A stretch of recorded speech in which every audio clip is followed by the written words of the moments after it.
अम्बेडकरवाद में विश्वास रखती है। हमारी लड़ाई गांधी से नहीं बल्कि गांधीवाद से है। बहुजन समाज पार्टी इस देश में गांधीवाद के स्थान पर, ब्राह्मणवाद के स्थान पर इस देश के अंदर अम्बेडकरवाद लाना चाहती है। लेकिन वो कैसे? महात्मा गांधी को शैतान की औलाद कहकर? मैंने गांधी जी को शैतान की औलाद नहीं कहा, बल्कि मैंने जो कहा है अपनी ओर से नहीं कहा, बल्कि अपने जो बुजुर्ग हैं तो उन बुजुर्गों के आधार पर कहा है। तो 1936 में तो बाबा साहब डॉक्टर अम्बेडकर ने और उनके जो लेफ्टिनेंट थे श्री दादा साहब गायकवाड़, ये उनके कहे हुए लफ्ज हैं, ये मेरे नहीं हैं, उन्हीं को ही मैंने दोहराया है। हरिजन का मतलब है ईश्वर की औलाद। तो इसका उत्तर दिया था दादा साहब गायकवाड़ ने, जो बाबा साहब डॉक्टर अम्बेडकर के लेफ्टिनेंट थे। उन्होंने ये पूछा कि यदि अछूत लोग हरिजन ईश्वर के लोग हैं तो क्या स्वर्ण हिंदू किसी दानव या किसी शैतान से संबंधित है? ये मैंने नहीं कहा था, हमारे बुजुर्गों ने कहा था, उसी के आधार पर मैंने कहा था। मायावती जी, जब गांधी जी से पूछा गया था कि आपने अछूतों हरिजन कहना क्यों स्वीकार किया, शायद आपने महात्मा गांधी की आत्मकथा पढ़ी होगी, आपने पढ़ी होगी आत्मकथा? मैंने गांधीवाद को भी पढ़ा है, मैंने अम्बेडकरवाद को भी पढ़ा। आपको मालूम है हरिजन शब्द कैसे आया था? वर्ण व्यवस्था के आधार के ऊपर 4 वर्ण बनाए गए, ब्राह्मण, बनिया, क्षत्रिय और शूद्र।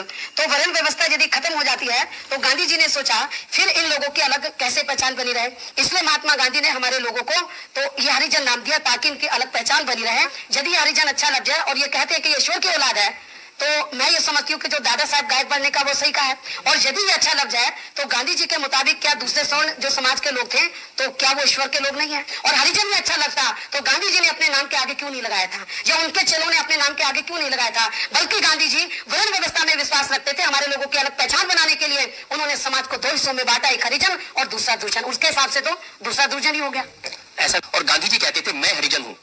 उनकी उसके जो आर्टिकल उसका टाइटल ये था जो उन्होंने हरिजन अखबार में लिखा था कि मैं स्वेच्छा से हरिजन बन गया हूँ। ऐसा है। तो यदि गांधी जी ये कहते थे कि मैं हरिजन हूँ तो गांधी जी के चेलों को तो मैं समझती हूँ कि फिर उनको जब वो राष्ट्रपिता कहते हैं तो राष्ट्रपिता से पहले उनको कहना चाहिए हरिजन राष्ट्रपिता।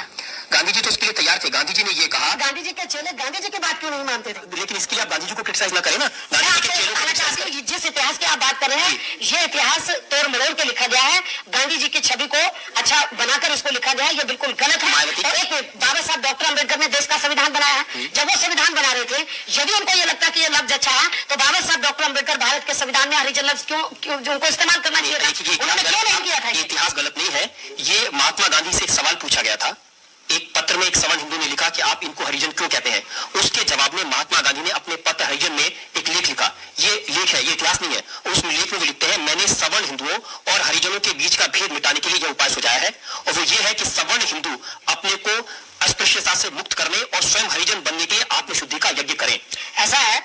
मैं इस लेख के आधार पर ही आपको बताना चाहती हूँ, यदि वो स्वर्ण और अछूत में कोई अंतर नहीं चाहते तो फिर उनको सबको हरिजन कहना चाहिए था। या मैं तो ये समझती हूँ कि हरिजन नाम देकर गांधी जी ने हमारे समाज का बहुत बड़ा अपमान किया। उन्होंने ये कहा मायावती जी कि जो हरिजन है, जो दबे हैं, जो पिछड़े हैं, ये वास्तव में प्रभु के लोग हैं और बाकी लोग शैतान के लोग हैं।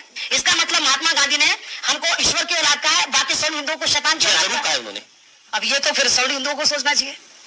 तो आप उनका भी नेतृत्व करेंगे स्वर्ण हिंदुओं का? बता दें। गांधी जी के बारे में लोगों को बताना चाहिए कि गांधी जी की विचारधारा सही नहीं थी। फर्क इतना है कि जो गांधी जी ने लिखा था वो कोट करो और आप अपनी मैं अपनी ओर से नहीं कर रही। मैंने आपको ये किताब है, मैं आपको बता रही हूँ कि 1936 का मैंने हवाला दिया है। जो मैं कर रही हूँ अपनी ओर से नहीं करी, अपने महान पुरुषों के आधार पर कर रही हूँ। 1936 से आज तक तो बहुत वक्त गुजर गया और उस समय तो भारत को आजादी नहीं मिली थी। 1947 में आजादी मिली।